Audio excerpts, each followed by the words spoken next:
was especially heinous, atrocious, or cruel, manifesting exceptional depravity. The murder of Tammy Daybell was especially heinous, atrocious, or cruel, manifesting exceptional depravity. That by these murders or circumstances surrounding their commission, that this defendant exhibited utter disregard for human life. That the defendant, by his conduct, whether such conduct was before, during, or after the commission of the murders at hand, has exhibited a propensity to commit murder,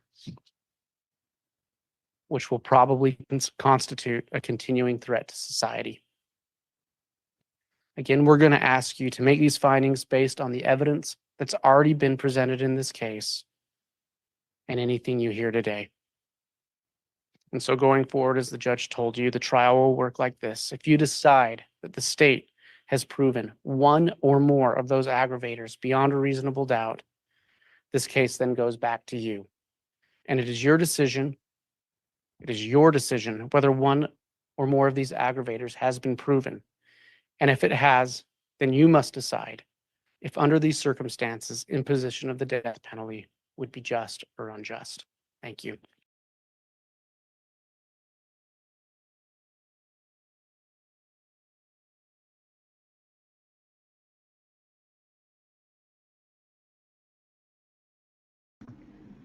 Okay, so that was Wood. And so what he's describing there is what Idaho statute says about how a defendant qualifies for the death penalty. Of course, they have to be convicted of first-degree murder or first-degree felon or first-degree conspiracy to commit murder. Yeah. Chad's convicted of 3 counts of both first-degree murder and conspiracy to commit first-degree murder. Yeah. But that's not enough to get the death penalty. They also have to find that these murders were for remuneration, which means money. Mm-hmm. Did he do these for money? Yeah. Were they particularly heinous crimes in the nature of the murder? Yeah. Also, murder for hire qualifies for this. So they have to meet the criteria. If not, they can give him life without parole. So that's what they're trying to decide. That's what they're doing right now, is deliberating about, does Chad's crimes qualify for the death penalty? These jurors have known from jury selection that if they were on this jury, they would get to this point if he was found guilty. They've known all along. They were questioned very significantly in voir dire about their beliefs on the death penalty. Yeah. And, so that's kind of where we're at. That's what Wood is explaining to them and explaining to him why, what they need to look at. And he's basically saying the evidence from the trial stands, and they can use that information from the trial. They don't have to just use what's presented here in the penalty phase, because very little is presented in the penalty phase because of what Chad decided today. So then Pryor gets an opportunity to speak for the defense. So the only defense that was given today were Pryor's opening and closing, nothing else. So let's listen to Pryor. Ladies and gentlemen, there's a saying that says you can define someone about who they are now and in the future by what they've done in the past. And only a unusual trajectory or an unusual or startling event can change that trajectory. And I want to talk to you a little bit about Chad Daybell. I want to talk to you a little bit about Sheila Daybell taking the stand and talking about this quiet, reserved, shy young man growing up in Springville, Utah. Springville's a town outside of Salt Lake City, about 50 miles south of Salt Lake City. Chad growing up there was a town of about 15,000 people. Mr. Pryor, I really much apologize. We're barely picking you up on the mic. I don't know if we want to maybe swap mics or.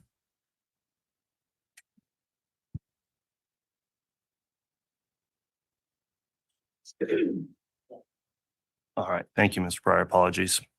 Skill with electronics is showing and has shown throughout this, I guess, correct? Yeah. Springville, Utah, small town, was at the time. I understand now it's 50,000 people. Chad growing up in this small town, quiet, shy, reserved, town of faith, town of religion, grew up in that. We heard Jason William talk about that. Tight-knit community. Maybe everybody knew each other. And then Chad goes on his mission. I don't know very much. You've gathered that. I don't know very much about the LDS faith. Goes off on a mission, comes back. This is not a mission where you gain worldly experience. It's not a mission where you gain insight into all of the unusual things or the challenges that people have in society. Things that many of us experience who maybe grow up in larger metropolitan areas or maybe even big cities or other parts of the country where you get an opportunity to experience other things. This is small town living. And he meets Tammy Douglas, and they get married. And they're married for 29 years. And by anybody's definition, anyone's definition, Tammy and Chad raised 5 wonderful children, 5 beautiful children, very deep in their faith, very deep in their commitment to family. And we can say maybe Tammy was the driving force in this. Tammy was the glue that created these wonderful children. But it doesn't just take one parent to do that. You don't raise 5 wonderful children, 5 amazing children with just one parent's input. It takes 2 parents to do that. It does take 2 parents to do that. And they did that, much like they shared in the Springville Publishing Company together. They did all of those things together and built this life. And Chad wrote these books. And again, I told you before, you don't have to agree with what he wrote about, but he wrote books about things that interest him. And Jason William, Steve Schultz, Emma. Jason talked about Chad, and Steve Schultz talked about Chad, deeply involved with the Boy Scouts, deeply involved with his church, a member, a secretary to, and I cannot remember the words, and I will hack him if I say that, but deeply involved with the integral part of his church and his belief. And as Jason William talked about it, he said, remember this when he said, December, Christmas time, something changed. Something changed. What changed in December? Chad got this trajectory that was changing his trajectory. You can judge someone by their past and predict how they're going to be in the future, unless there's an interjecting trajectory that maybe changes the plan. And that trajectory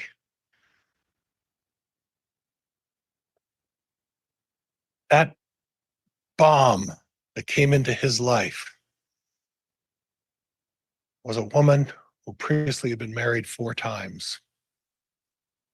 And that bomb brought chaos to Chad Daybell's life. And this worldly man No, not a worldly man. No experience. The only girlfriend, the only woman, 29 years, from the mission to marriage to 5 kids. He doesn't have a lot of experience dealing with relationships, dealing with how to interact with people, maybe being manipulated. And we can argue this all day long. But when it comes to personal relationships, he wasn't a worldly man. And on the other hand, the trajectory that's coming through, the trajectory that's flying into this 29-year marriage is a woman who didn't have 1, 2, 3, 4 marriages. That's worldly experience. That's a lot of things. There's a lot of things going on there. And then it all changes. The amplification of these religious beliefs, these crazy thoughts, this crazy trail of things. And you've made your decision, and I'm not going to go back on that. But look at where he was. And in Jason Williams' own words, Christmas 2018, what changed? What caused this change? We know what caused the change. You've seen all the evidence. And when I went through the voir dire process with you, I used an expression, and some of you may remember this. I don't know if I used it with all of you. I said, everything that glitters is not gold. Lori Vallow glittered. She was not gold. She was the trajectory that changed the plan. You don't go back on 29 years of marriage with nothing as far as a speeding ticket. Raising 5 wonderful children, that takes 2 parents to do that. And then this trajectory comes in and chaos hits. And all of these things start cascading. And this thing becomes very complicated and difficult, easy. And this small town boy from Springville, Utah, who's residing on a farm with his wife and his family close by in a wonderful community of Rexburg, has this bomb dropped. Suddenly chaos ensues. We have to look back at that, because when you start talking about how do you predict the future, you go back looking at what the past was, and you examine what Chad Daybell's past was prior to the bomb being dropped, the Lori Vallow bomb being dropped on Chad Daybell's life, and suddenly all of this stuff changing. And you evaluate that and you look back and say, is this a person? If it wasn't for that trajectory coming in and changing the path, is this where we would be going? It's not where we'd be going.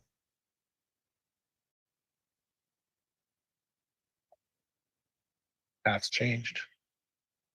But you judge what's capable in the future by what you've seen him do with his family, his friends, and this small knit community of Springville, Utah, and raising these 5 absolutely wonderful children. Thank you.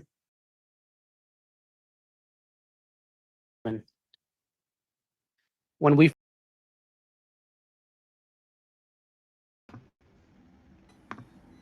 A pox, Prior, a pox on your wiener forever.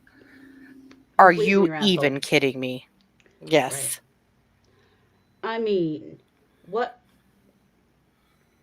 The analogy was so fucked up.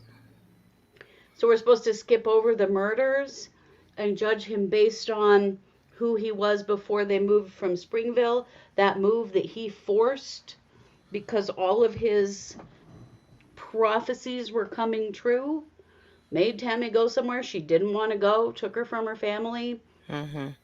frankly made her miserable, and then murdered her. Yeah. Right. That was This really idea- something. Oh.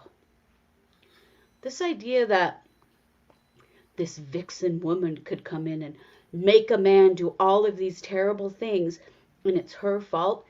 Do you know who grew up being taught that? Us Mormon girls. That's You who. betcha. And anybody else that grew up in purity culture knows. Yeah, everybody's loving that statement you said. That's one of my favorite curses, really.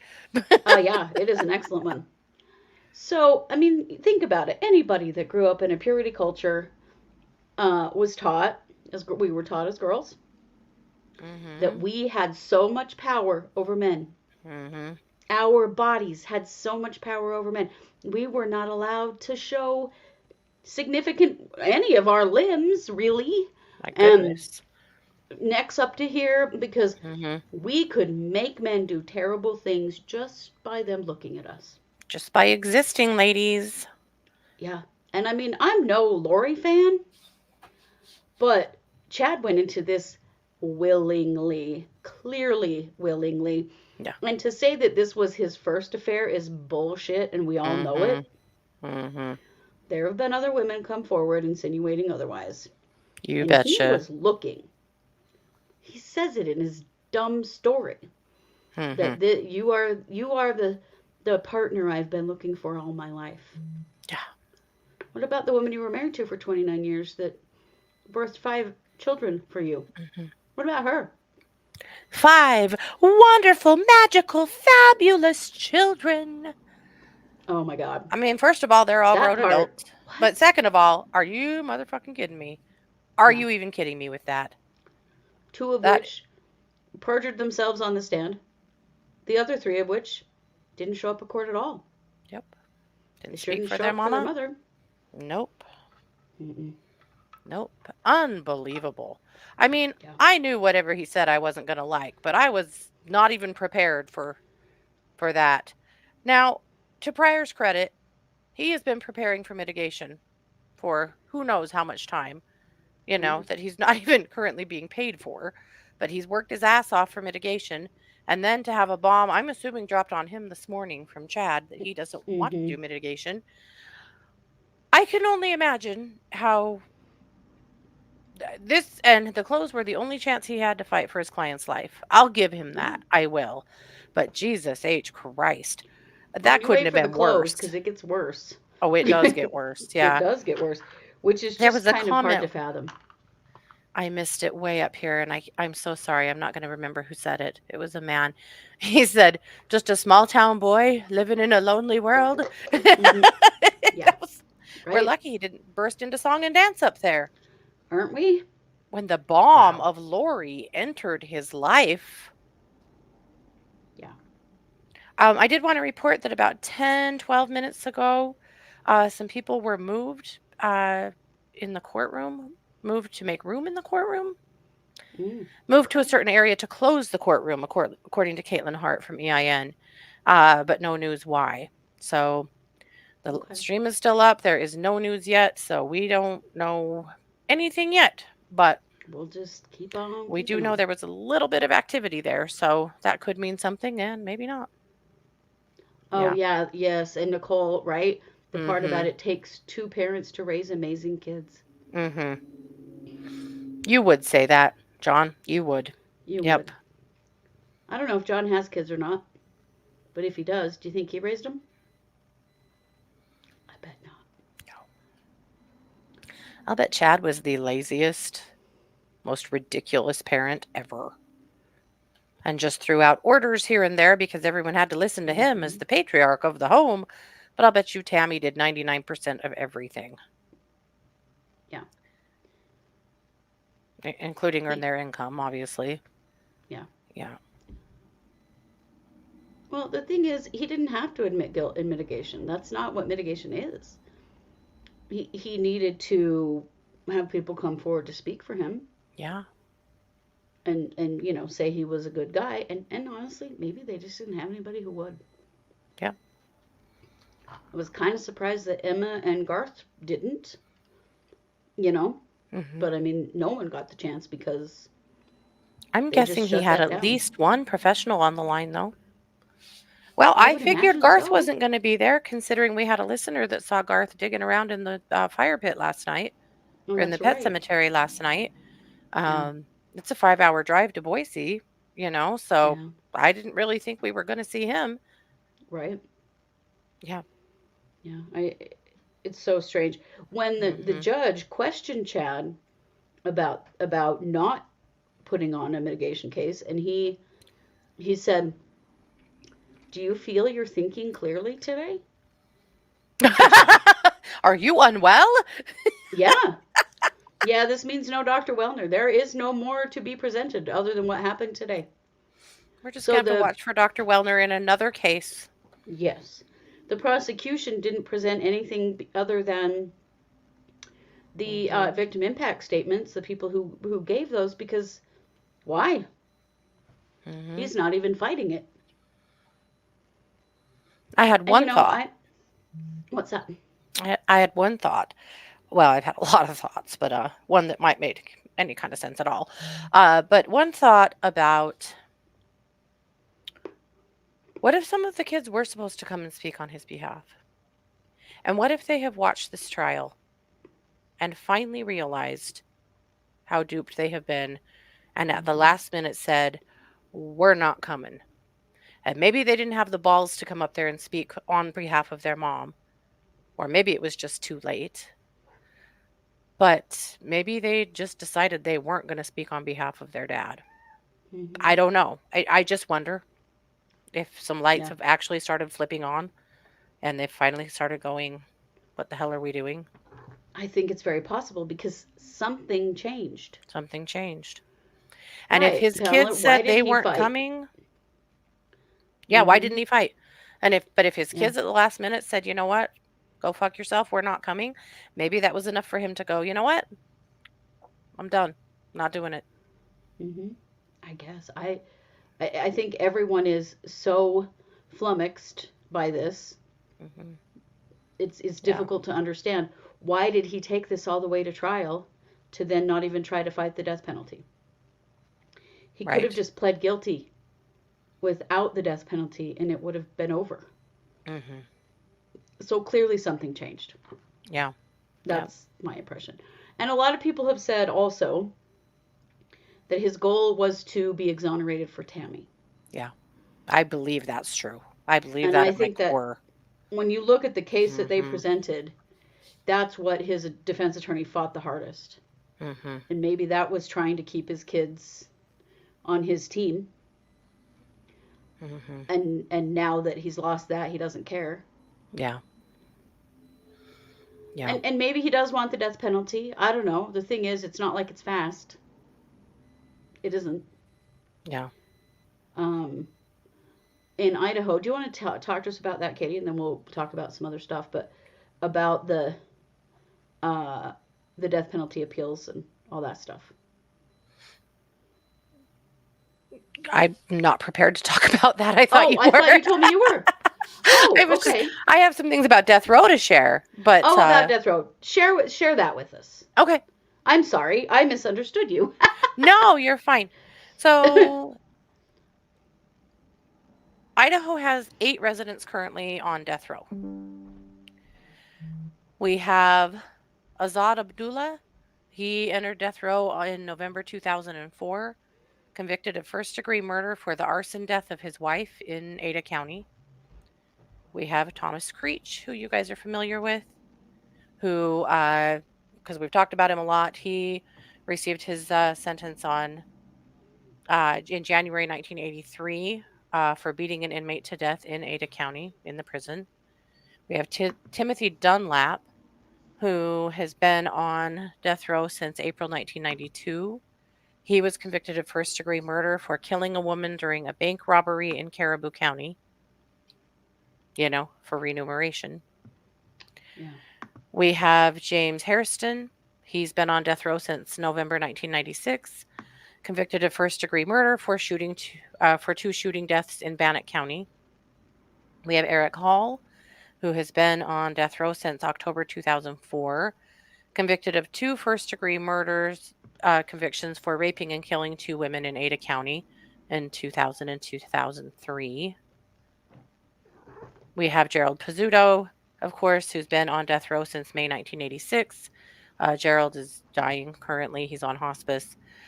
He was convicted of first-degree murder for beating to death 2 people in Idaho County. We have Jonathan David Renfro, who has been on death row since November 2017, convicted of first-degree murder for the shooting death of a police officer in Kootenai County. And then we have our lone female, Robin Lee Rowe, who has been on death row since December 1993. She's convicted of a first-degree murder and the arson deaths of her husband, son, and daughter in Ada County. Tell me those crimes, Chad's crimes, eclipse these They do. in some ways. Thank you, Maybe Fawn. not Robin Lee Rowe, but the others, yeah. Yeah, maybe not Robin, but yeah. I mean, Chad checks the boxes, man. But I wanted to does. show you, give me just a second to get my screen pulled up here. I thought it might be interesting to give you a little tour.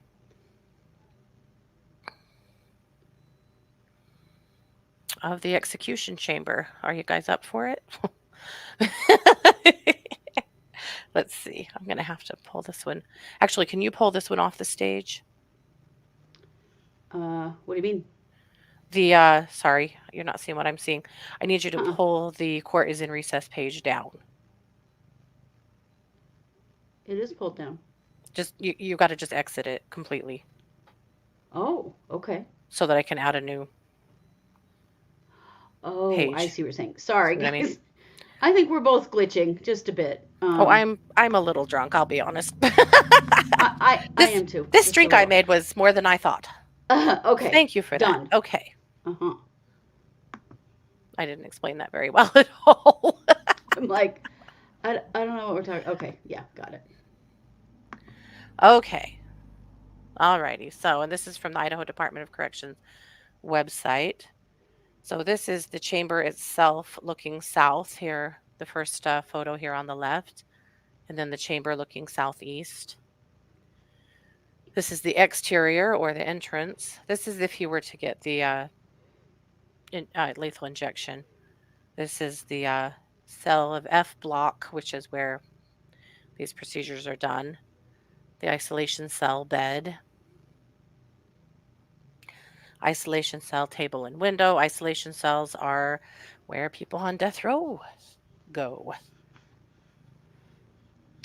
So here's the sink, toilet, TV, bed. Another isolation cell picture. Here's the table with podium. Check out the podium. It's right next to the table. Isn't that wild? Wow. Here's the actual table that prisoners are strapped down to. Ugh. Over here on the right, here's the view from the witness area, because if Chad were ever actually executed, victims' families and the press and potentially others, if they were able to get a reason to be there, could view that. And here's more. As you can see, the witness chamber isn't very big, but this is where it's at, the witness area chamber, the witness seating. But that's what it looks like if you were to be present for an execution in Idaho. And that's a current comment because, as you know, they have now re-legalized the firing squad in Idaho as well. And because of that, it is possible that Chad could be executed via firing squad. That would, of course, be down the road. No, Carissa, or Teresa? Or Carissa? Teresa? They have not yet. Not yet. And maybe they won't, but we're staying in front of it. So here's the firing squad deal. Yes, last year they wrote up and passed a bill in our Congress to reinstate the firing squad. There were some problems with it because they wrote it literally without a single bit of input from IDOC.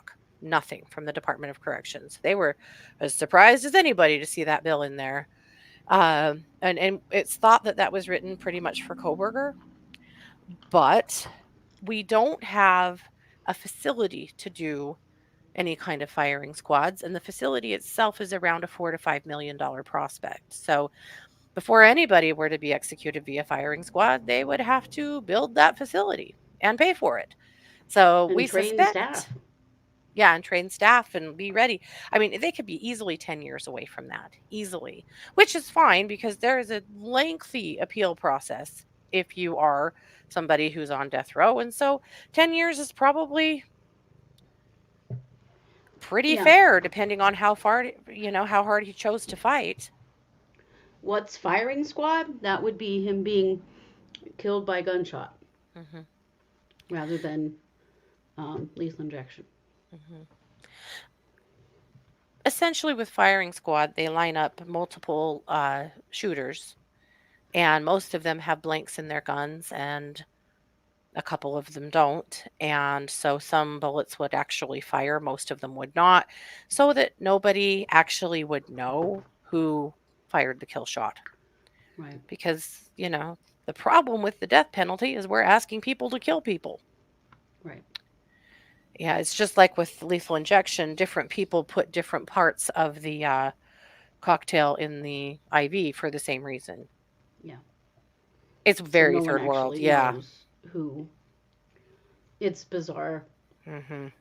And I don't know that it's likely that it'll ever actually happen. Mhm. Yeah, no, we have no idea. But as you heard when I read out the people that are already on death row, some of them have been there since the 80s. Because Idaho has been very, very slow because they've had such a hard time getting the drugs, and they're still having a hard time getting the drugs, though it I seems think the like they have state a really fresh set doesn't right like to now. execute people anyway. Yeah. Honestly, I mean, and Yeah. and Idaho has never executed a woman. No, If Lori had the death penalty, she would have never been executed. it's why we didn't care at all if Lori got the death penalty, because we knew Lori's never getting the death penalty, at least not in Idaho. And I don't think No. her crimes even qualify for it in Arizona. It's just not going to happen. No. Yep. No. So, So, oh no, I was going to say, so I thought see, that might be an interesting peek, yeah, into what the facilities look like and what that would look like. very interesting. I don't think the conditions are really different than normal prisons. It's just a wing where they house everybody that's on death row. Hmm. One of the big goals, and this is really strange, but it is true, that their goal is to keep them alive until their execution. Hmm. So they have their own cell. They watch their health very closely. Hmm. It's a weird thing. Let's keep them alive till we can kill them. I don't really understand it, but that is a pretty common thing. What does Mormon doctrine say about suicide? Yeah, it's a big hard pass. Suicide is a terrible sin in Mormon doctrine, and in fact is very frequently kept secret. I think that's typical of other religions too, but yeah, in the Mormon doctrine, that's a very scary prospect for families. And I have been to Mormon funerals where there was a suicide when some incredibly cruel things were said about the person who died to their families, very fear-based. I hope that's getting better. I don't know, but oof, that's a tough one, a really tough one. Yeah. Yeah. Well, when I was in college, I took a sociology course at Idaho State University, and my professor had done a huge suicide study in the state of Idaho, and he talked about how often suicides are just deemed accidents. You know, single car accidents, cleaning my gun accidents, that kind of thing. When in reality, if you go back and actually talk to the family and look at somebody's history, they were suicide. Yeah. Um, Yep. Happy okay. days. I don't think we're Mormon bashing at all. No, I don't. If that's a concern for you, I don't know why you're here, really. But we're not Mormon bashing. That is just reality. Yeah. We grew up with it. If Yeah. you didn't, I don't know what to say. And to be fair, we've had family and friends commit suicide and have attended many funerals. So Sure have. I apologize if you think that's what's happening here, but it's definitely not our intention. No. Mm-mm. Our great So, grandma was very elderly and very ill and was, clearly dying in the hospital. And they wanted her to go on hospice. They just wanted her to go on hospice and make her more comfortable. And she was so scared that meant she was committing suicide. And it finally took our dad paying her a visit and sitting down with her and explaining to her that it wasn't and it was okay, and giving her a blessing, and, giving her basically permission to go on hospice because she was so scared that even that action of not fighting anymore meant that she was committing suicide. She was terrified I that that was the remember she was case. telling us that she just wanted to go. She Yeah. just wanted to go and be with her parents. And then asking us, is that bad? Am I committing suicide? Yeah.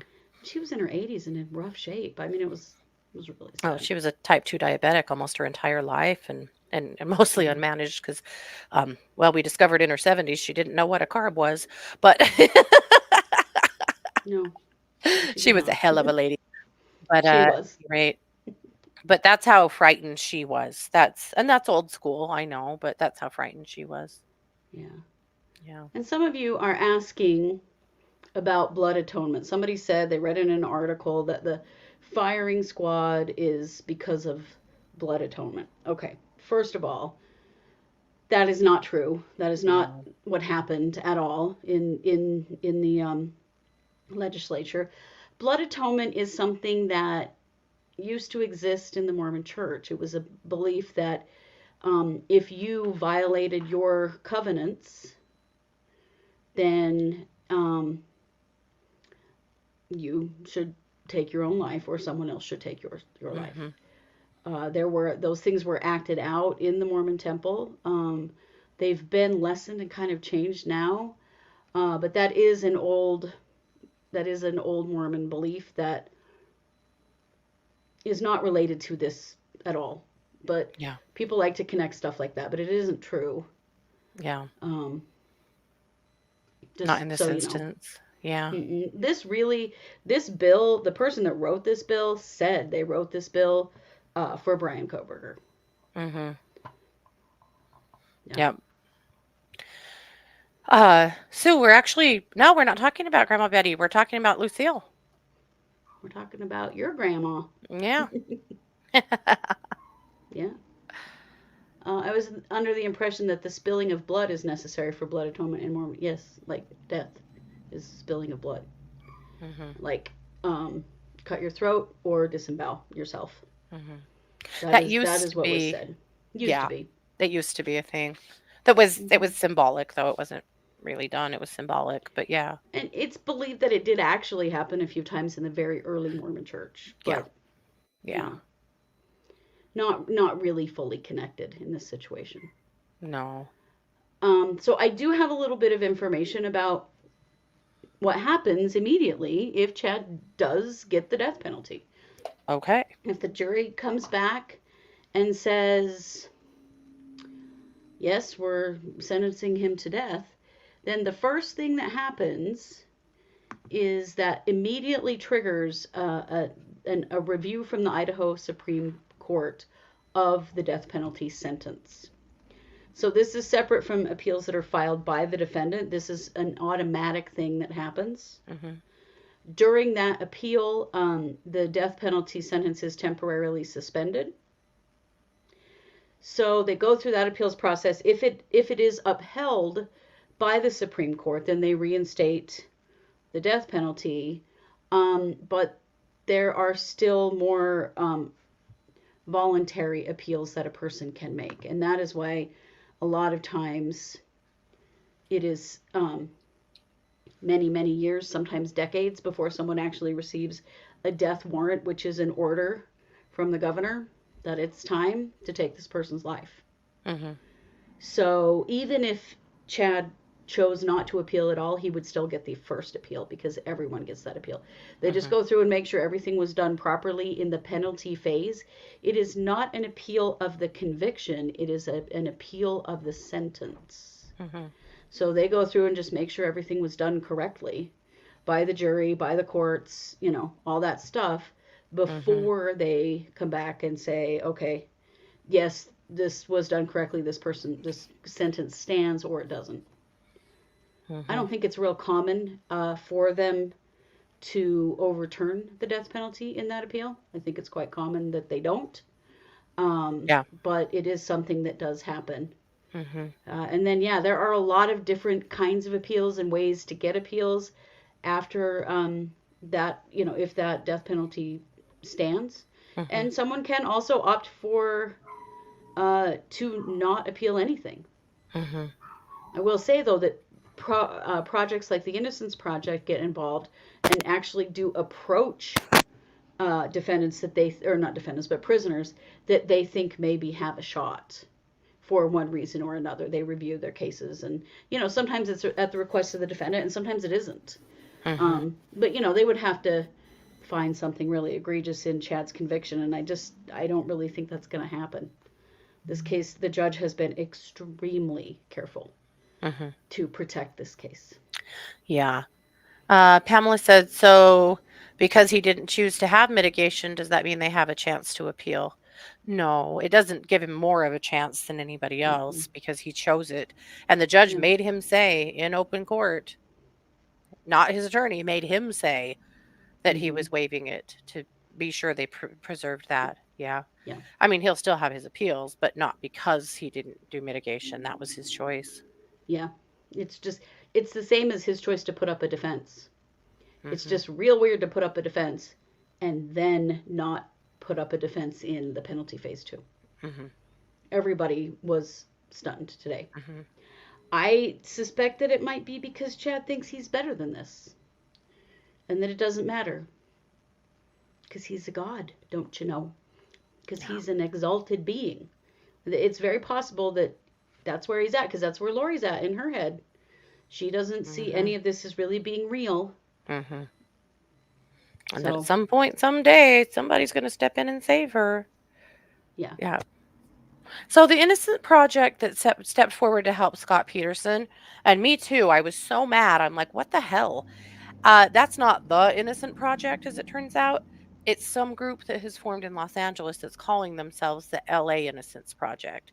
So, like, the big National Innocence Project was like, that's not us. That is Yeah. not us. No. Yeah.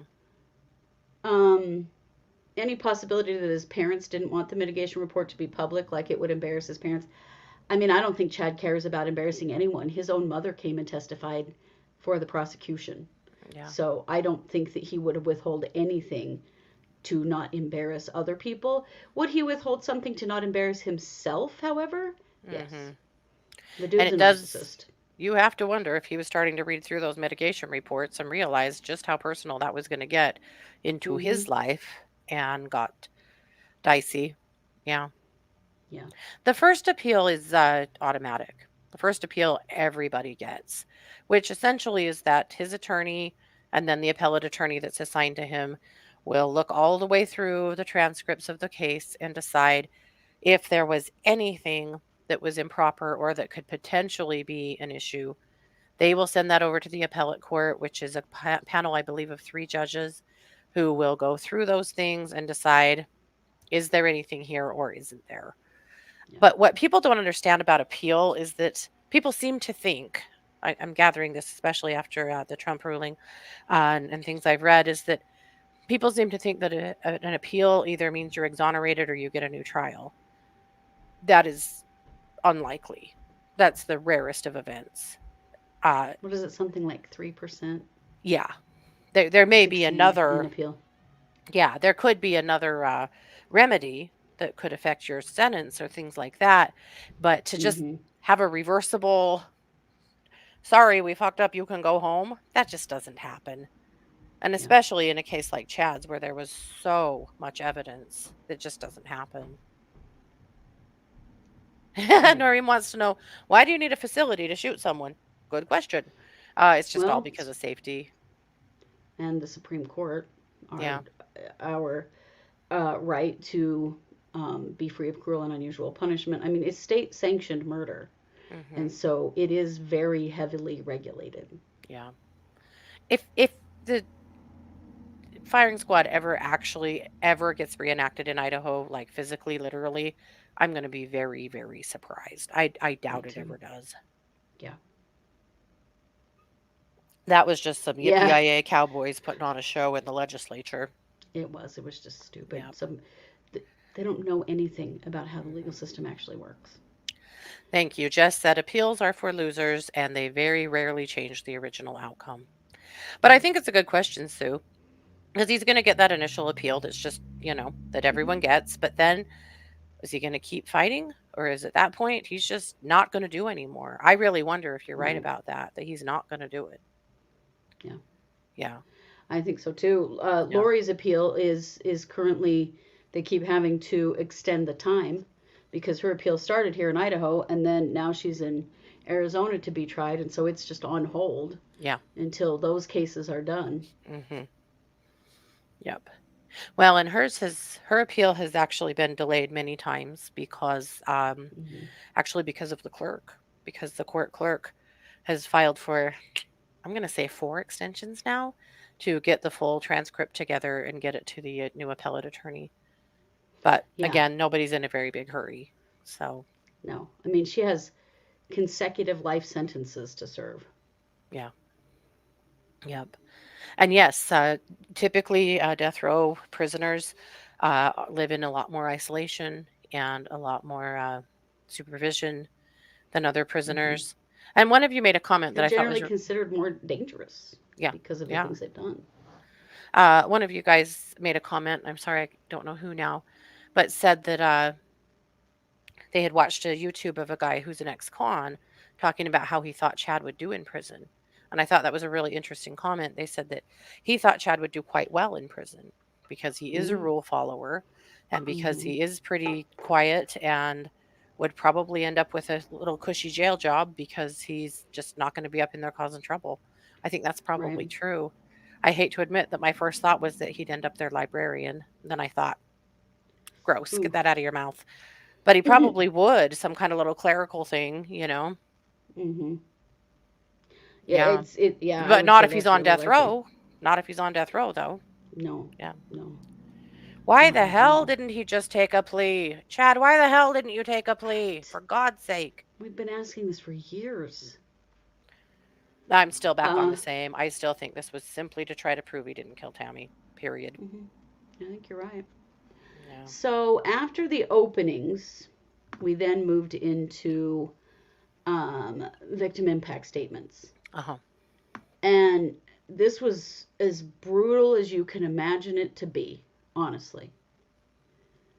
It was a rough day. Yeah. There were also a lot of jury instructions. I guess I should do that first. Kind of the same stuff that Wood said.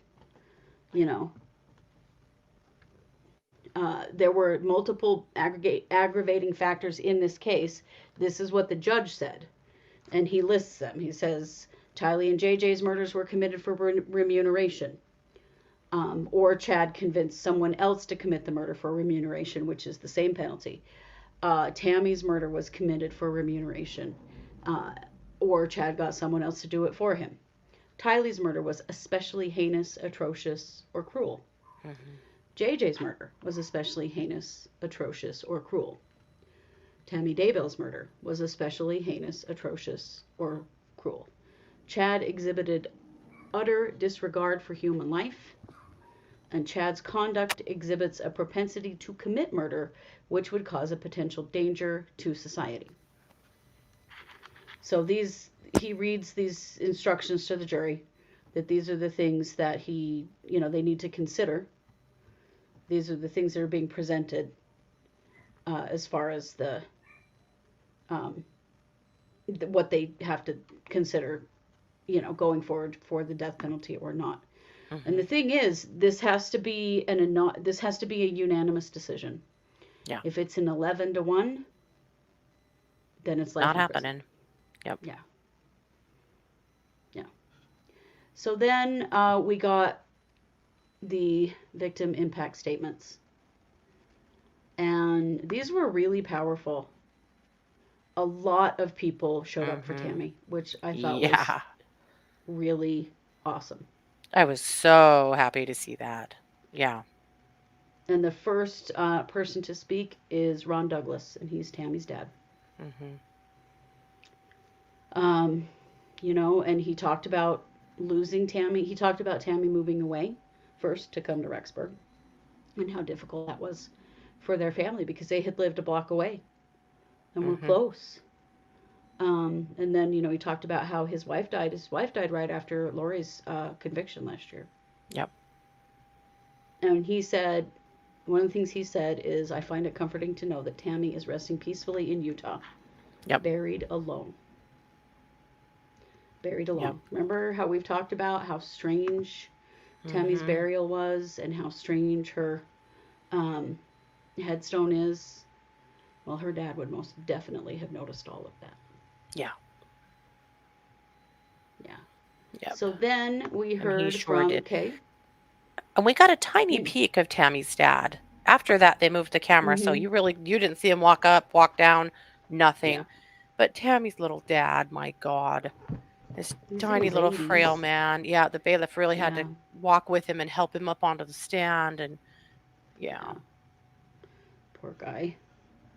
Mhm. Okay, so then we get Kay Woodcock on the stand, and her victim impact statement was very similar to the one that she gave at the end of Lori's trial, talking about how they first got JJ when he was born, and he was born addicted, and it was a bad situation, and they took him home from the hospital with guardianship of him, and how they later let Lori and Charles adopt him because they felt like it was the Yeah. right thing. He was going into a home with other children Mhm. and with younger And younger parents. parents, yeah. Yeah. And she talked about how they never lost their connection with him, and visited him regularly and saw him. And even though, he didn't live with them anymore, that he and Kay and Larry had a very close relationship with JJ, as we know. Mhm. We've heard her stories before, and it was, it's heartbreaking. Mhm. And Chad is just staring there with his stupid resting toad face the whole Yep. time. He doesn't have any Nothing, reaction man. to any of this. Yep. No. He was more animated yesterday than he was today. He was absolutely flat. He Nothing. really was. It was creepy as hell. Yep. So then we get Matthew Douglas, who is Tammy Daybell's brother. And, he talked about what a nightmare that this has been, and that it's been a nightmare that never ends. Because first they lose Tammy, and Mhm. then they find out that Tammy's has been exhumed, and they find out that there are missing children. And of course, the Douglases do not know anything about these kids No, or who they they didn't even know are. they existed. No. And when they hear, and then they're just heartbroken about this Yeah. situation, of course. Yeah. Matthew called Tammy the emotional heart and glue of our siblings group. Mhm. He also talked about their mom and what an impact it was for their mom and how difficult it was for her to lose Tammy. Mhm. He also said that he has kids close to Tylee and JJ's ages, Mhm. and that this has been heartbreaking for them. Mhm. Yep. So then we get Annie Cushing, who is Tylee's aunt, Joe Ryan's sister. Yep. She talked about when she learned that Joe had gotten married and converted to the LDS church and had a baby on the way, Mhm. and how excited he was Mhm. to have this child, and called her daddy's little girl. Mhm. And how Um, surprised they were because she said he was the perpetual bachelor in their family that yeah, never seemed to you know, settle down, and then suddenly he's joined a church and he's getting married and there's a baby on the way and hallelujah. yeah, Yeah. yeah. She said when Tylee was a toddler, um, talked about her being a toddler and how fun and cute she was, and then as she got older, that she was clever and smart and funny and sarcastic, and she could sing, Mhm. and that she would walk around the house singing. Mhm. Then she talked about after Joe Ryan's death that Mhm. she came to visit, and that she could see that Tylee was depressed. Yeah. And so she tried to help her and tried to be more in her life. Joe and Annie were not close, and they grew up in a very painful, abusive situation, and Mhm. their family is was pretty fractured. She's talked about Yeah. that a lot. Yeah. And, so this was, she loses her brother. And of course, we know Joe Ryan was dead for a few days before anyone found him. Mhm. And Lori didn't even bother to tell Annie for several weeks after that, when Lori was the only one who knew. Mhm. So it was a really painful situation. Yeah. Um, and some of the things that she said about Tylee I loved. She said Tylee was all about facts. If it wasn't accurate, it wasn't meaningful to her. Mhm. She also said she doesn't suffer fools. And I that's love why that she she didn't said like that. Chad Daybell. Mhm. Mm-hmm. Yep. Yep. And that Um, she was a pretty sassy teenager with her mom, which mm-hmm. we had heard before and expected. Yep. Yeah. I mean, who wouldn't have been at that age, and especially with the bullshit going on? Mhm. Annie had planned to fly Tylee out to New York City for her 18th birthday. Mhm. She was having trouble staying connected to them because of Lori's extremist beliefs, and she had felt like she had to separate herself from Lori because of all the crazy stuff that Mhm. was going on. Yep. With Lori, and I Mhm. think that Annie's idea was Tyler's going to be 18 soon. I can have a Mhm. relationship with her when she's an adult, and I don't have to be involved with Lori because Lori was such a mess. Yep. Um, She told a cute she, story about JJ yes, running through the kitchen and kind of slamming into the side of her and, just not seeing her and being a kid his age, and kind of knocking her off course a little bit. And then he kind of grabbed her and hugged her on his way past and said that it was a drive-by hugging. yeah, it's cute.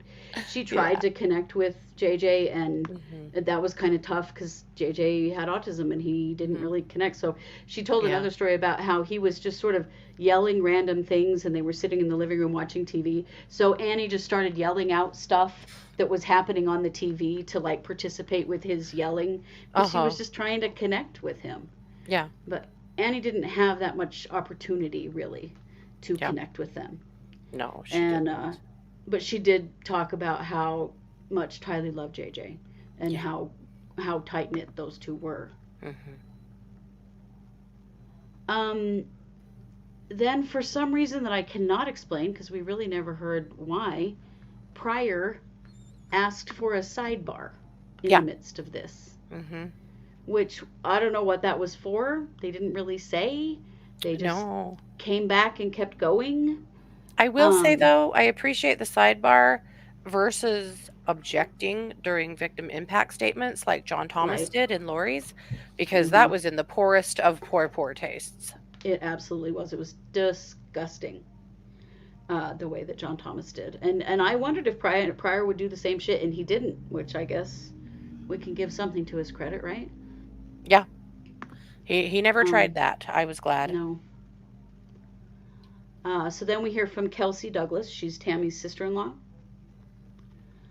She talked about how profound and devastating her murder was. Mhm. Kelsey gave birth to twins who are now 4.5 years old, literally a couple of weeks before Tammy died. And she had talked about how disappointed she is that her kids don't get to know their Aunt Tammy, Mhm. and how much they've missed out and how much death that they have experienced in their young lives. Mhm. So apparently, somebody says, Hidden says the jury's having dinner. Okay, Okay. they're still working. I mean, I would imagine, you guys, they want to get done because then they can go home. Yep. They're probably going to work until they're done. Kelsey talked about how sad she is for when Tammy's mother died, Kelsey's mother-in-law, because their family relationships had become so strained with Tammy's kids, and that her mother-in-law, Tammy's mom, was so hurt and just disappointed and in a lot of pain around Mhm. the fact that her grandchildren were just had just stopped having any Mhm. contact. Yep. And I think about that. I think about how close our family is Mhm. and how, like, you Oh, know, we have helped raise each other's kids. yeah. And for that to just stop would be Oh. horrifying. Yep. Yeah. Horrifying. So let's see. So they take a break. Oh, wait, no, I'm sorry. First, we hear from Ben Douglas. Ben is Kelsey's husband Yep. and is Tammy's brother. And he talked again about how devastating it was. His twins were born 9 days before Tammy's death. Yeah. And that they were, doing that excited but not getting any sleep kind of brand new parents thing Mhm. when he finds out his sister's dead. Yep. So then the state asks for a sidebar, and Mhm. Boyce gives them a 15-minute bathroom break, Mhm. which turned into like a 45-minute bathroom break. I don't know what was going on that break, but it was Everyone a was long back one. in the courtroom but the judge for Yeah. a good 15 minutes. Yeah. Mm-hmm. We think he Yeah. was just laying on the couch in chambers, just Right? trying to recover. Trying to get it together Yeah. after everything. Yeah.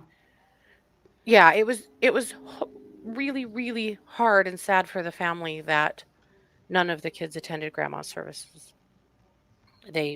Many of them talked about that, JSI. Yeah. Mm-hmm. Yeah. So then Boyce comes back, and we hear from Colby Ryan. Mhm. And Colby struggled. Man, he cried a lot. Oh This was boy. rough for him. Colby just He breaks couldn't my even get heart. started. It took him a minute. It was so Yeah. hard. I mean, he lost his entire family for Yep. this situation. Yep. He said, it's very hard for me to put into words what it means to have lost my entire family. Yeah. Yep. Talked about how he, Oh, it was Kelsey that was speaking when the mic was turned off. Thank you, Lee. oh yes, yeah. They came back from that break and they didn't turn the mics back on. Mm-hmm. I know everyone's ready to freak out. Mm-hmm. But it didn't last very long. We got it back. And then, he just talked about losing everything, not getting to watch his siblings grow up. He said that their murders were like a nuclear bomb dropping in his life. Yep. He said, I stand here motherless, fatherless, sisterless, and brotherless. Mm-hmm. Yeah. Yep. So then we get Samantha Gwilliam, who we love Samantha. She has been such a wonderful voice for Tammy. Mm-hmm. She and Tammy were best friends. Yeah. She's Tammy's sister. She said that, that Tammy is dead and that she would stand for her and protect her and love her because the people who were supposed to didn't. And she meant, Yeah. The family. Every one of Tammy's siblings talked about how devastated they are that they have lost Tammy's children in their lives. They did imply that it's not all of them, that they have contact with some and not others. We can imagine who those others are. Mm-hmm. Samantha said that she smelled a rat when she found out about Chad's marriage to Lori. Mm-hmm. And she talked about how terrible it was when they found out that her body had been exhumed and how upsetting that was because they didn't know why. And then she talked about when she found out, when she saw that Tylee and JJ's bodies were found on the same property where her sister died, she said she retched and screamed and cried. Mm-hmm. She talked about, that how much Tammy loved being a mom and a grandma, Mm-hmm. and that how they had raised their children together, and how devastating it is for Samantha to not have contact with the kids that she helped raise. Yeah. She also addressed the fact that she would stand up for her sister and to defend her. And Yes. she talked about how people in court had called her lazy and fat. Yep. And that she was pissed. Mm-hmm. She did say that she is the same age now as Tammy was when Tammy died. She said to the jury, "Look at me. Look at me. I'm the same age Tammy was when she died." Yeah. Yeah, she said, what did she say? It's not wrong to be a middle-aged woman. Yeah. It's not a crime to be a middle-aged woman working on your health. Yeah. That she was really powerful, and Yeah. And she did say she is not dark. Yeah. yes, she did say, I am not a dark person or a zombie. For me and my family to be portrayed this way is unacceptable. Hmm. Yeah. So then we get Michael Douglas. Michael is Tammy's older brother. He's the oldest in the family. Hmm. Oh, he was rough. This situation has had a huge impact on him. Yeah. It has screwed up his Ooh. physical health and his mental health. Yeah.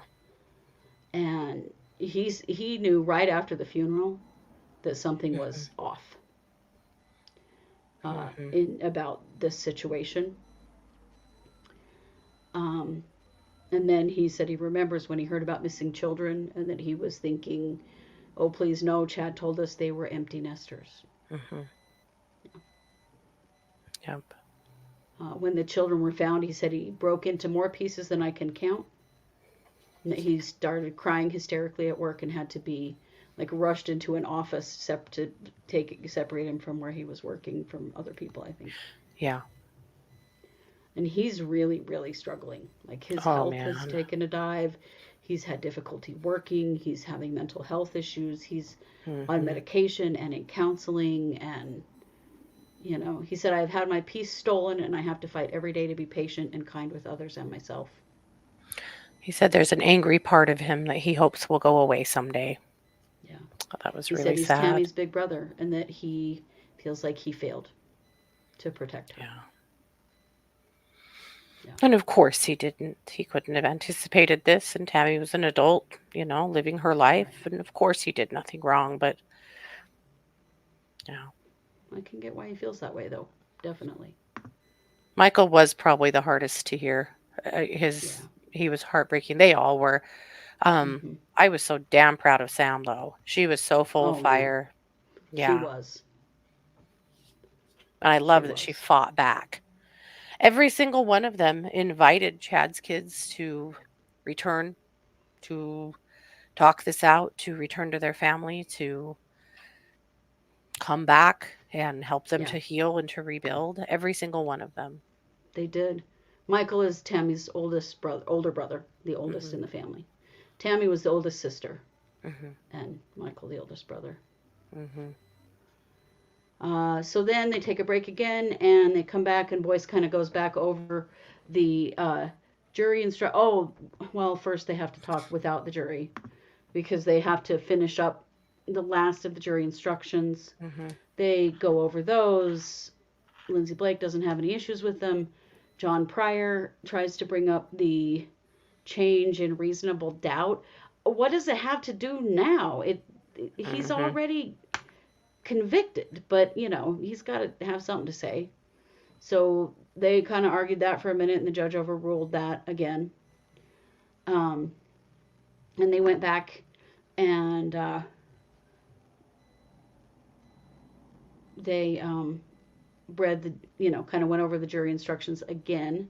Yeah. With the jury. Also at that time, they made it known that Chad would not be speaking because he still had the opportunity to speak. Remember when Lori spoke at her sentencing? Kind of like that. And worry not.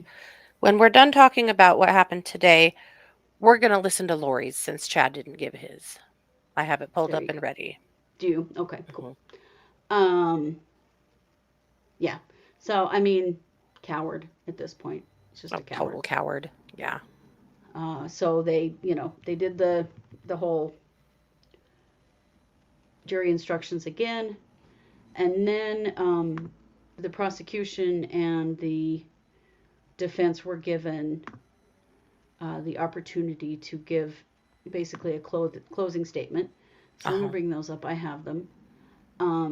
Blake's is really good. Pryor's is absolutely unhinged. Again, Pryor, get your pillows and your pencils.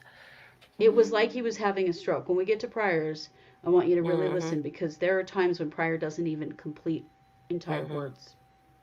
I'm not even sure what the hell he was saying, but Well, I'm guessing Pryor wasn't ready for a closing. He may Today. not have been. Blake may not have been either. I'll bet she was. She was very polished, but I don't I think mean, she had a he was. multimedia. Yeah. Yeah. So she's always, up for stuff, but Yeah. let's see. But yeah, we'll get to Pryor here in a minute, but here's Blake's first in just a second. Sorry. It's just getting it to load. And if you're wondering, the state's live stream is still live. So Yeah. watching that. But here's Blake's closing. Ladies and gentlemen, labeling someone dark, lowering their death percentage, marking them for death. What is the appropriate measure of justice?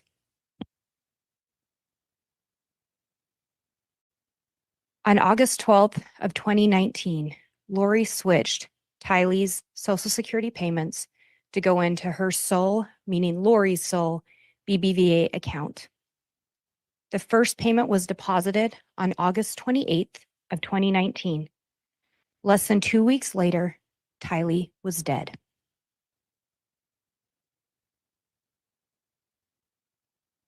On September 18th of 2019, Lori received the first payments associated with the Social Security that she and JJ were receiving because of Charles' death. Just 5 days later, JJ Vallow was dead. Lori found out that she was not going to get the $1 million life insurance policy on Charles around July 11th of 2019, and she messaged Chad to let him know that. But remember what she told Chad, I'll still get the $4,000 in Social Security.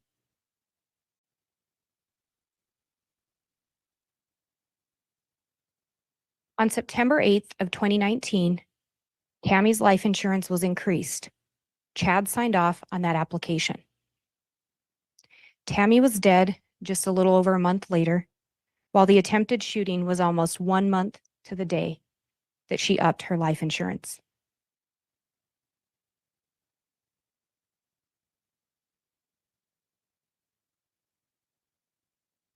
Remember, the multiple messages relaying the plan is for Chad and Lori to be together, alone on a beach, unencumbered by celestial obstacles. Unencumbered by earthly obstacles. Chad formed the plan. That plan included manipulating those around him to ensure that he could end up on a tropical island with Lori Vallow, who eventually became Lori Vallow Daybell. She was a woman that he deemed to have perfect proportions and to be a goddess. But in order to fund a new lifestyle, living on a tropical island and spending all your time with your new goddess lover, how do you fund that lifestyle? And how do you remove the obstacles to getting there? First, Chad taught others that he could determine whether someone was dark and or possessed. Second, he taught others that if someone was possessed or too dark, then the body had to be destroyed or die to free the person. Third, he started teaching those around him that he could determine death percentages. Essentially, this meant that Chad could mark someone for death and determine when it was their time to go. He exhibited that power to those around him. He exhibited that power of his self-proclaimed visions to those who believed him and followed him. When we talk about if the murders were committed for remuneration or financial gain, the defendant received $430,000 in life insurance money after Tammy's death. Money that was used to fund his life in Hawaii with Lori. Lori continued to receive the Social Security payments from the kids whose bodies were hidden on Chad's property so that they could continue to receive those Social Security payments. The murder was especially heinous, atrocious, or cruel, manifesting exceptional depravity. What else could these murders be? Tylee, unknown cause of death, because of her body being burned so severely, there were charred bones, remains in a melted green bucket. JJ, Cause of death, plastic bag, asphyxiation by a plastic bag over his head. Not only that, but he had tape over his mouth, a plastic bag over his head, tape around that bag, his arms duct taped from elbow to elbow, and then placed in a black garbage bag. He also had scratches on his neck. And you saw the last known video of JJ. Those scratches don't appear to be there. Tammy, cause of death by asphyxiation, manner, homicide. Tammy killed in her own home, a place where she should have felt safe. Her life extinguished. By the murder, the defendant exhibited utter disregard for human life. Tylee was only 16 years old. JJ, only 7 years old. Tammy, a 49-year-old mother of 5. The mother of the defendant's kids. It didn't matter the age of the victim or who relied on them and loved them. If they were in the way of Chad and his plan, and or if there was money to be gained for Lori and Chad, those individuals were marked for death.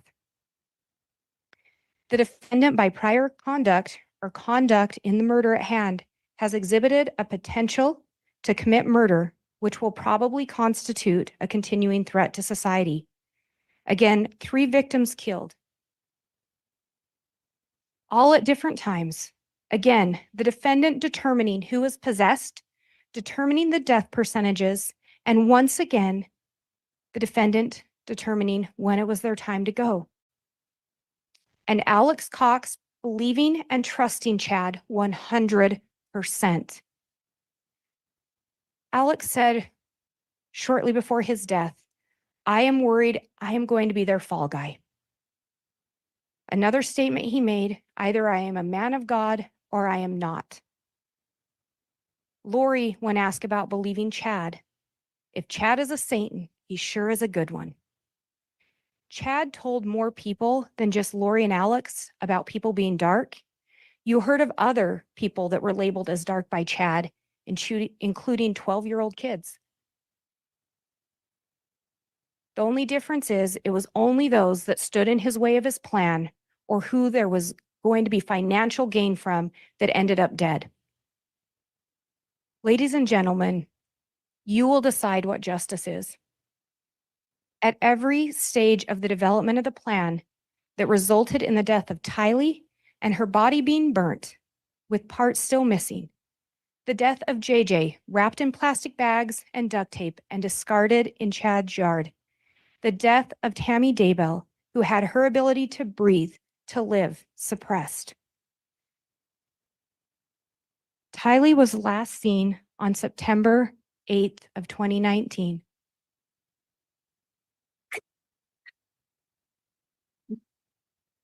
JJ was last seen on September 22nd of 2019. Then Tammy was discovered deceased in her home October 19th, 2019. My name is Tammy Daybell. At any point between these deaths, the defendant could have stopped, but he didn't. He continued to rate people as dark and zombies. He continued to determine death percentages, and he continued to move forward with his plan to ensure that he was on a beach with Lori Vallow, unencumbered by earthly relatives, earthly obstacles. Ladies and gentlemen, we ask you to consider what is just in this case in rendering your decision. Thank you.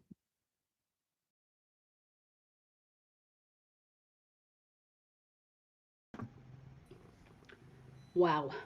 Brilliant, per Very always.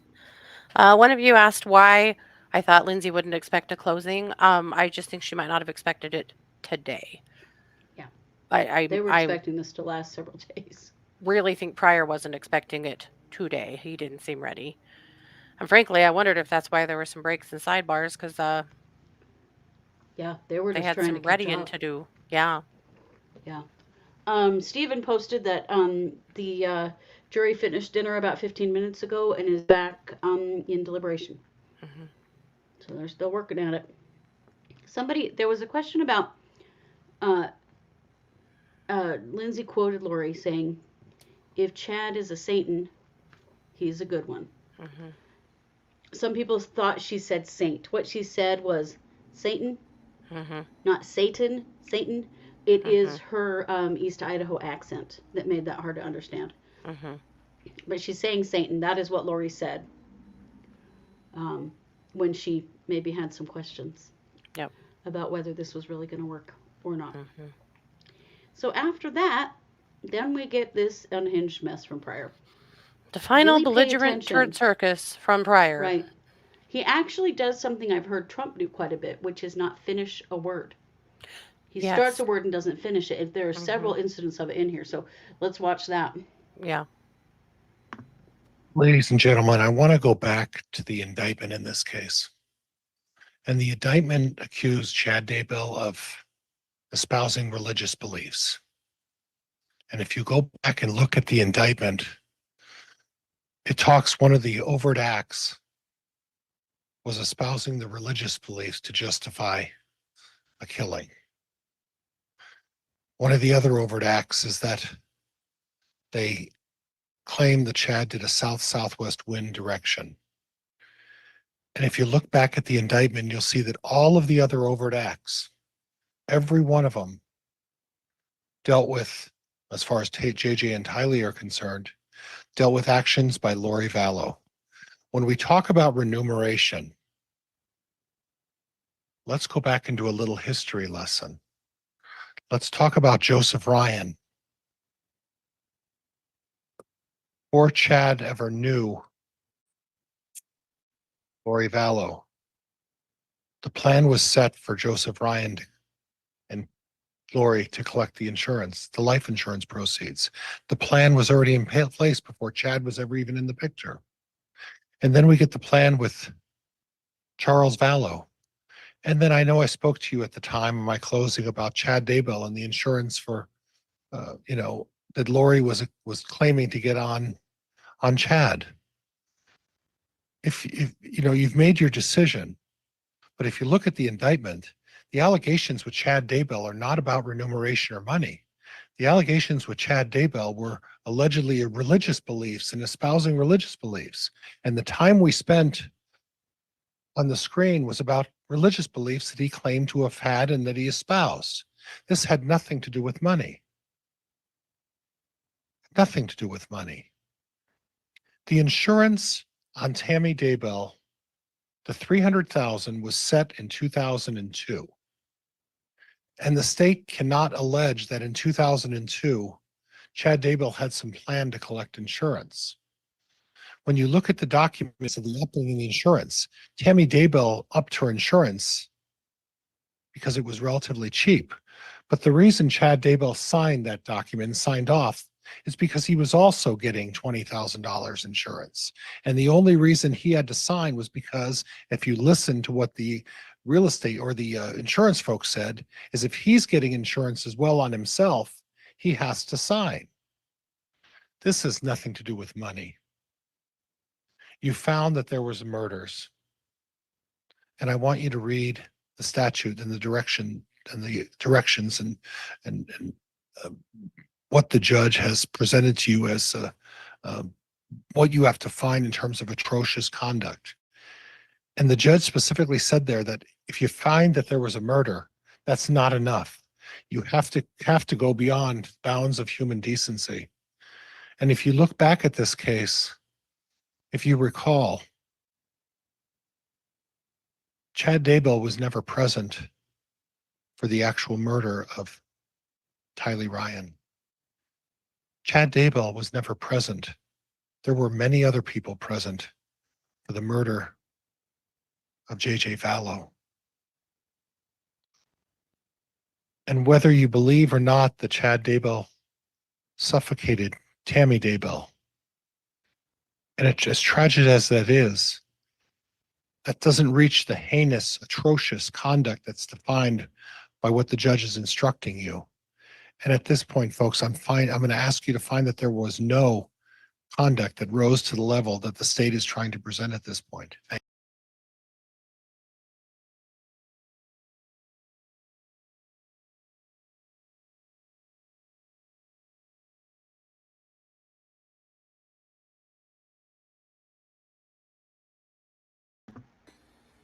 Sorry, that cut off a little earlier than I thought I was going to.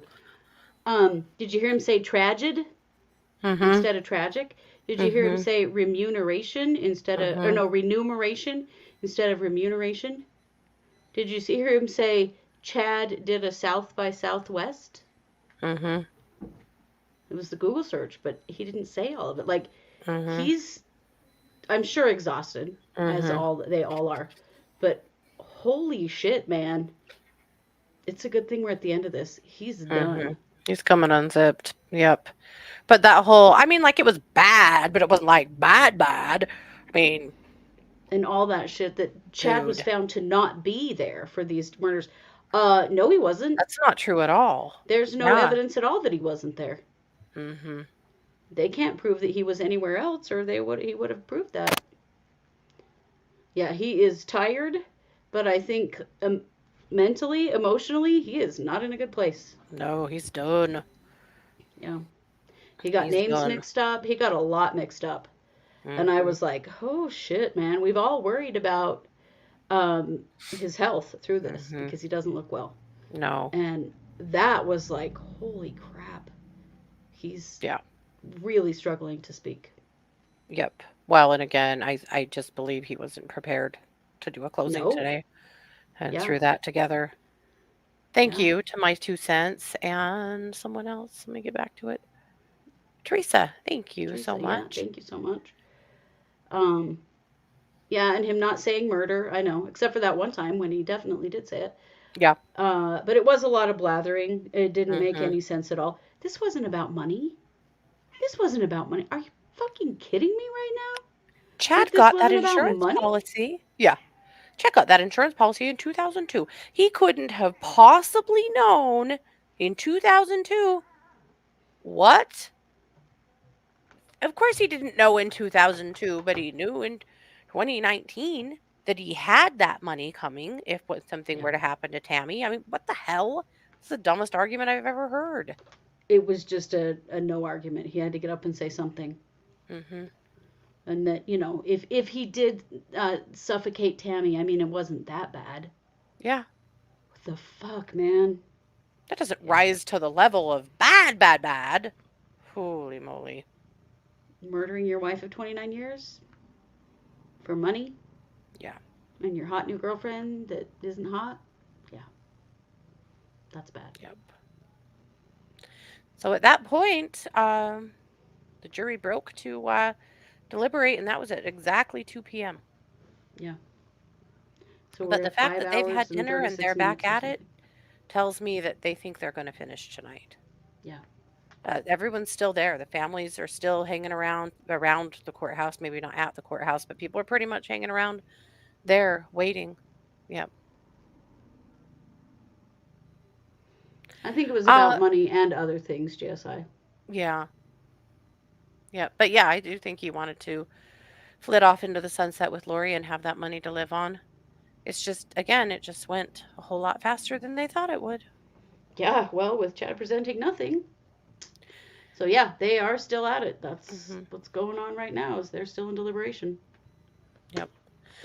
One thing you guys have many of you have pointed out and wondered about is why nobody addressed Chad. Oh, they wanted to. They weren't Yeah. allowed to. They were Yeah. only allowed to address the jury. Yep. I wondered what that was, Sue. Okay, fine, I'll delete it. That's funny. Yeah, they're not allowed to address him directly. Every state has their own rules around things like that, and there is a set of rules that these statements they have to be turned in ahead of time, and they Mhm. have to be approved. And if you notice, the judge was reading something, so was prior. They were Mhm. actually reading the written versions of these statements. Mhm. Yep. Because they're still in the presence of the jury, so people can't get up and accuse him of things that are not part of this case. Yep. Or yell out evidence that isn't evidence, or whatever. Like there are limits to what they're allowed to do. Mhm. Yep. I wish they would have just excused the jury and just given people in the gallery just 5 minutes to yell at him. You know? Right? They deserve that. They I all know. deserve to yell at him for just a minute. Samantha did do a pretty damn good job of getting her message to Chad. Agree. She did. Agree. Yeah, absolutely. Yes, that is why there were objections in Lori's trial. No, there weren't. No, because They there were wasn't a trying to say jury. those things. Well, That's yeah. right. That's right. There Yeah. wasn't a jury, but they were, trying to say Kay said something. I Mhm. remember one of the objections was against Kay saying Mhm. something that they told her she can't say. Yeah. Yep. But we were surprised last night to realize that some of you guys never saw Lori's closing statement. And since Chad didn't grace us with any of his nonsense, we thought maybe you'd want to watch Lori's instead. Oh, hold on to your butts, guys. Oh, can you pull that off the Yes, I screen need to again? stop sharing. Okay, got you. Now I Sorry. know what you mean. Now I could ask in a little more clear way. Okay. So, and honestly, get ready for the shock of a lifetime here. Mhm.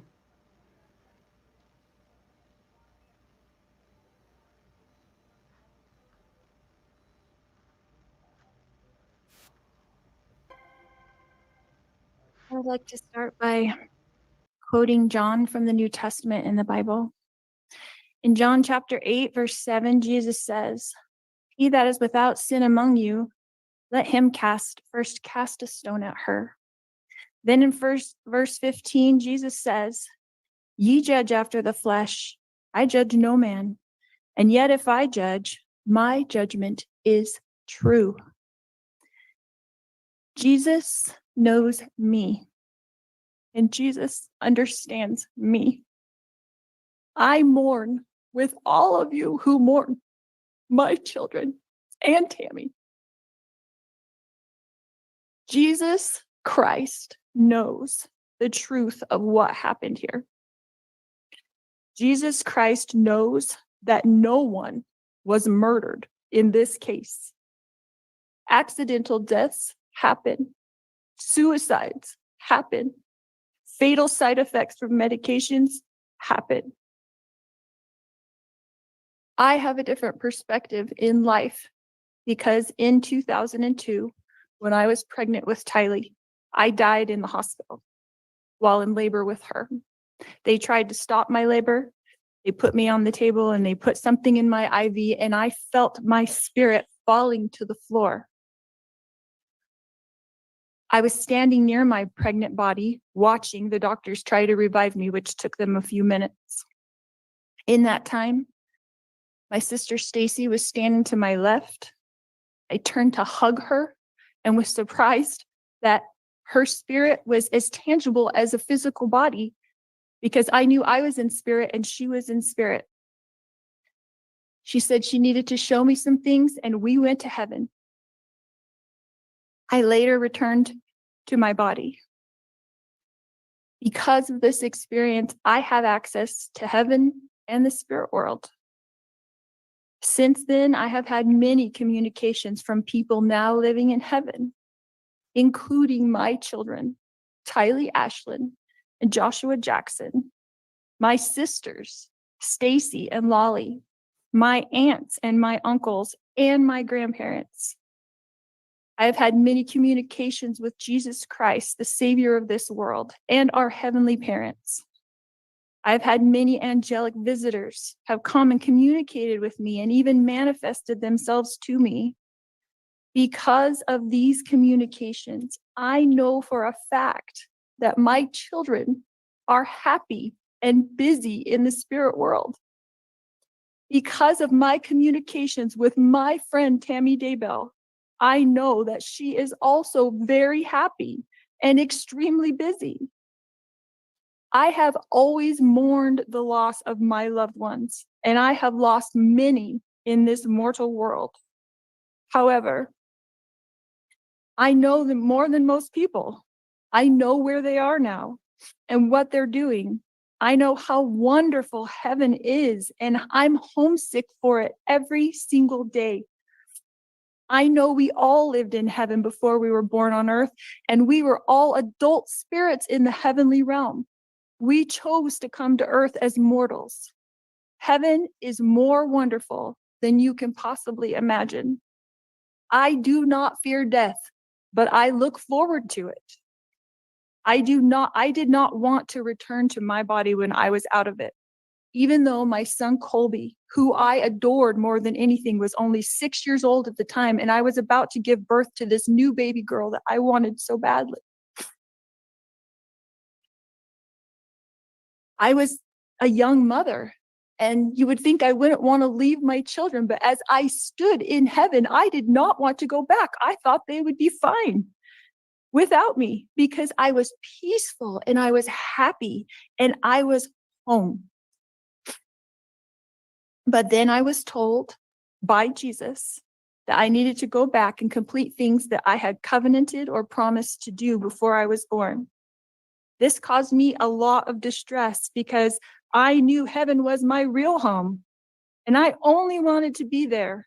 I was free from pain, emotional and physical. But then I was shown how I would help my children and others in the future. So ultimately, I did agree to go back to my body.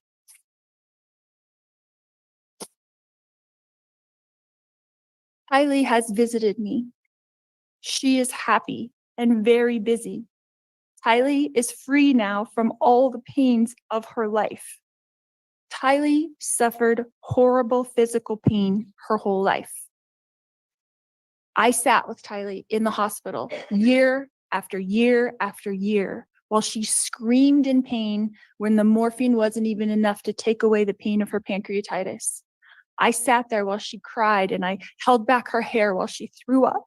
And I am the only person on this earth who knows how much Kylie suffered in her life. She had pain every single day. She never felt good. Her body did not work right. And I don't know if that was from complications from me dying while she was being born or something else, but she had a very difficult life. She was sexually abused by her own biological father since she was 3 years old, and she was forced by family court to go visit him for 10 years against her will. I fought for her in court. I protected her. I tried to protect her with my whole life. I tried to protect her. I worried about her every single day. Kylie had to get her GED because she couldn't go to school every day because she never felt good. She felt sick. Nobody knows this because Kylie, like myself, tries to put on a good front, tries to be a happy person, tries to have hope in life, tries to know that she's here for a purpose and that she has an eternal purpose to be on this earth. But I never stopped worrying about her. One of the times that Kylie came to me as a spirit after she died, she commanded me and she said to me, "Stop worrying, Mom. We are fine." She knows how I worry and how I miss her. The first time JJ visited me after he passed away, he put his arm around me and he said to me, "You didn't do anything wrong, Mom. I love you. And I know you loved me every minute of my life." JJ, Joshua Jackson, was an adult spirit. And he was very, very tall when he put his arm around me. He is busy. He is engaged. He has jobs that he does there. And he is happy where he is. His life was short, but JJ's life was meaningful. JJ was a wonderful person and touched the lives of everyone. And I adored him every minute of his life. My eternal friend, Tammy Daybell, has visited me on several occasions. She came to bring me peace and comfort, and I know that she is extremely busy helping her family, especially her children and grandchildren. And I have a great love for Tammy.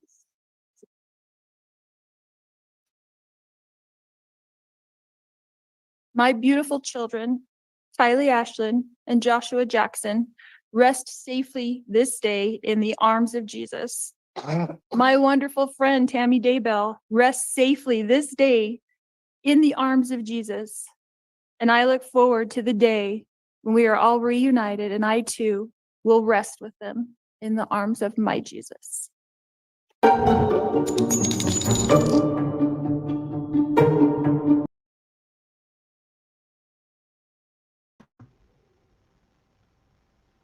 Holy shit.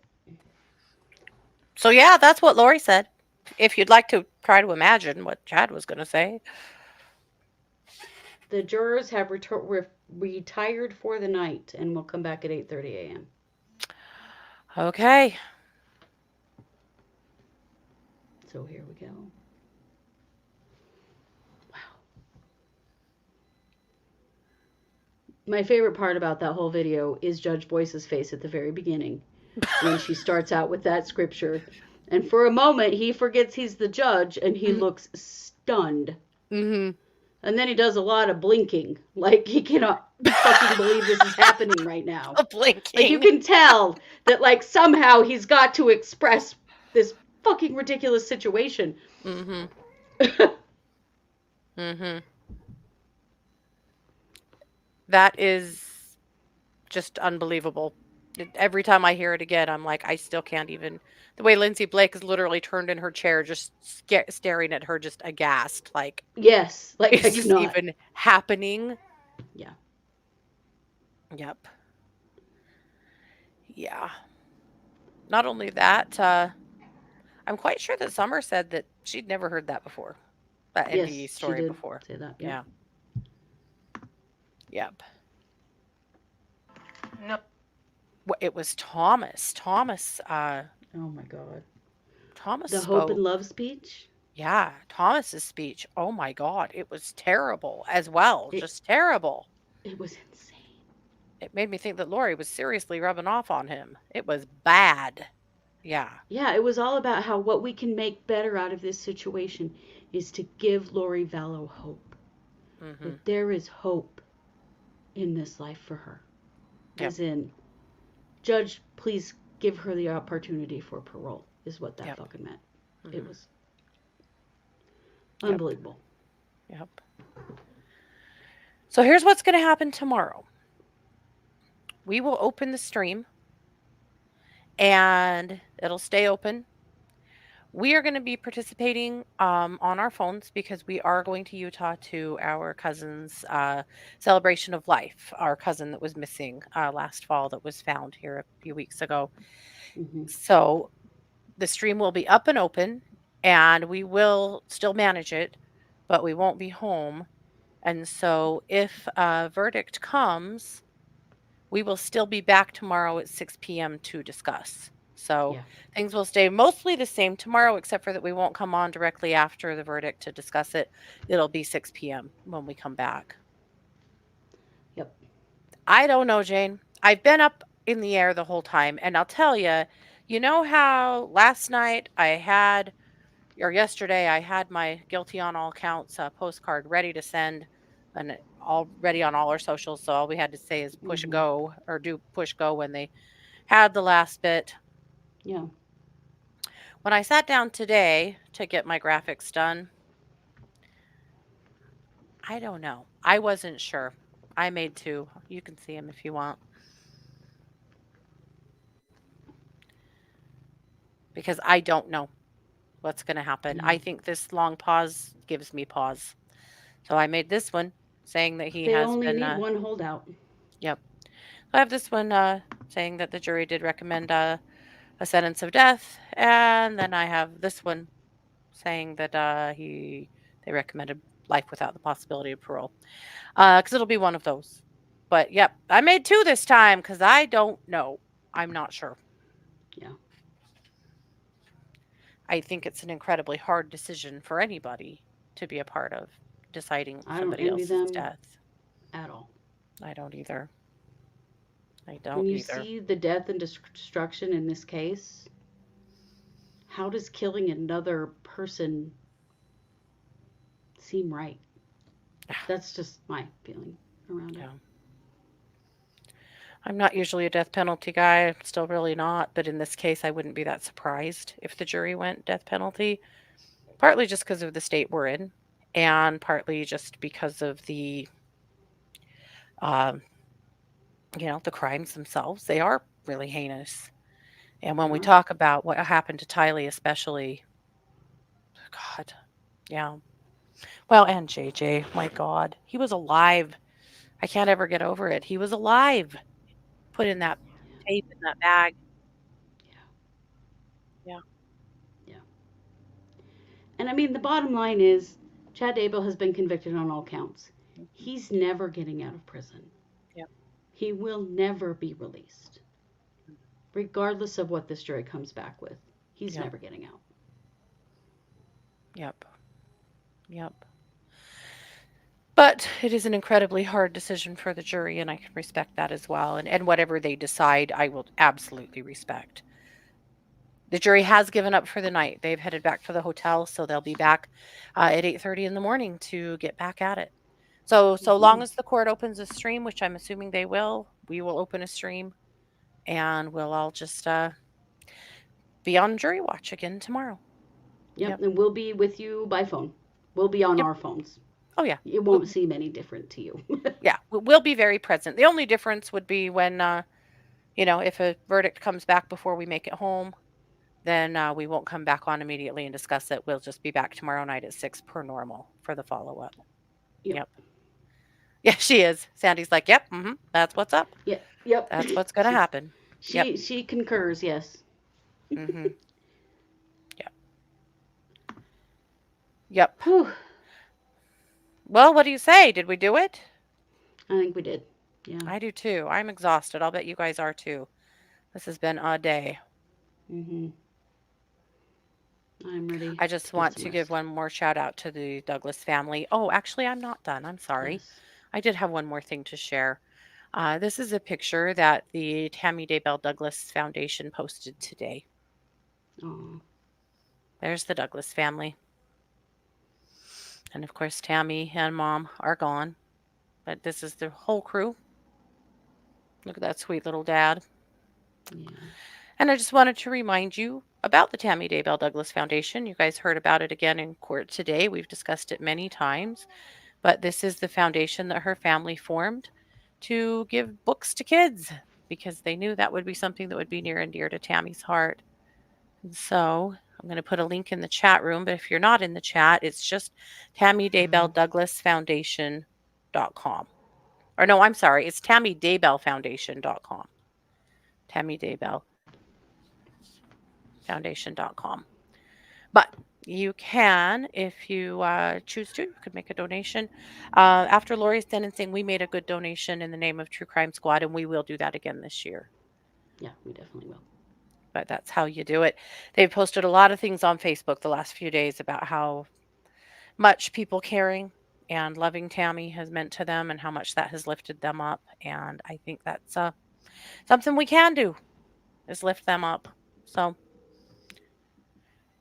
and you can go follow them on Facebook and Twitter. They don't tweet very much, but you can follow them on, and they post on Facebook frequently, and it's great. Even if you aren't gonna or can't make a donation, that's totally fine. But go follow them and leave them a kind word. That means a lot. Oh, thank you, Terry. That means a lot. One thing that has lifted all of them up is how the world has fallen in love with Tylee and with JJ and with Tammy, and we have all acted like they mattered in a way that the people who killed them sure as hell didn't. And that's meant a lot for the people who love them. Yep. Yeah. Yep. All righty. Yeah, I thought so too, Phyllis. A lot of people, and we've talked about this before too and wondered a little bit, why did they keep Tammy Douglas Daybell in their foundation? Why didn't they drop that and just go back to Tammy Douglas and not have to have that last name of her murderer? And her brother talked about that today and said that that's because that was her name and it was her life, and they didn't want to take that away from her. Yeah. Yeah. Yep. And it is her own legacy. I mean. Yeah. Yeah. And regardless of, where her kids seem to be now, those are her kids' name too. And that still means something to Tammy. Yeah. Oh, I wanted to answer Phyllis's question really quick, and this was from earlier. Phyllis's brother talked about rededicating Tammy's grave. Yes. And a grave dedication it's just a special prayer Mhm. that is said, and it's said by a priesthood holder, so it's said by a man. Mhm. And after they exhumed Tammy and then returned her body, they went and rededicated the grave. It's something that Mormons do at funerals, to dedicate this ground, Yeah. you know, for the rest of the person there, basically. Yeah. And so they just redid it after it did happen originally at her funeral, but Yeah. So just a rededication. Yep. Yep. Yeah. Because they did say that Mom was particularly really, really disturbed by the fact that she was exhumed. Though I'm sure she was glad later, but that I'm was sure. very hard to hear for her. But I can Yeah. see why they'd. I think anybody would do that. Go back and have a Yeah. little service with your family, or bring flowers or something. You know, Yeah.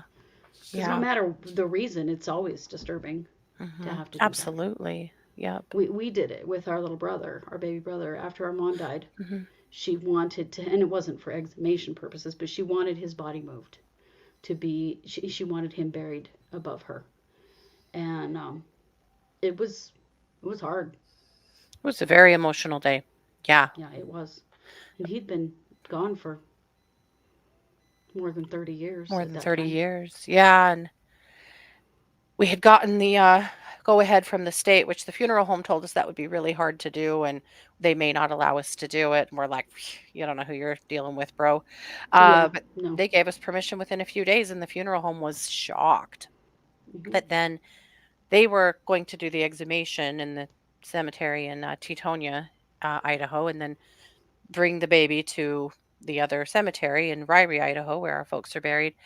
And initially, they couldn't find him, and they tried to give up on us. They're like, "Oh, I mean, we just can't. It would take a backhoe, and that would be like eight I was hundred on the phone with that dollars." idiot, and I was like, they're Okay, bringing the backhoe. yeah, Are you serious? It's going to be really expensive. I said, I don't care. yeah. This was our mother's dying wish. Get the fucking backhoe and find our brother. We're like, And we they did. promised her. Are you kidding me? Yeah. No, no, no. And No. then Yeah. about an hour later, they called and said, "Okay, Yep. we got We him." got it. Yeah, and put him in a new little casket, a tiny little plastic box, and brought him and buried him at her head. Yep. Yep. And yeah, we did a little, blessing on the grave at that time. Yeah. Mhm. We did. Yep. All righty. Well, let's call it a night. Mhm. We'll be back here with you in the morning. All righty. Take care, guys. Get some rest. Thanks for being here.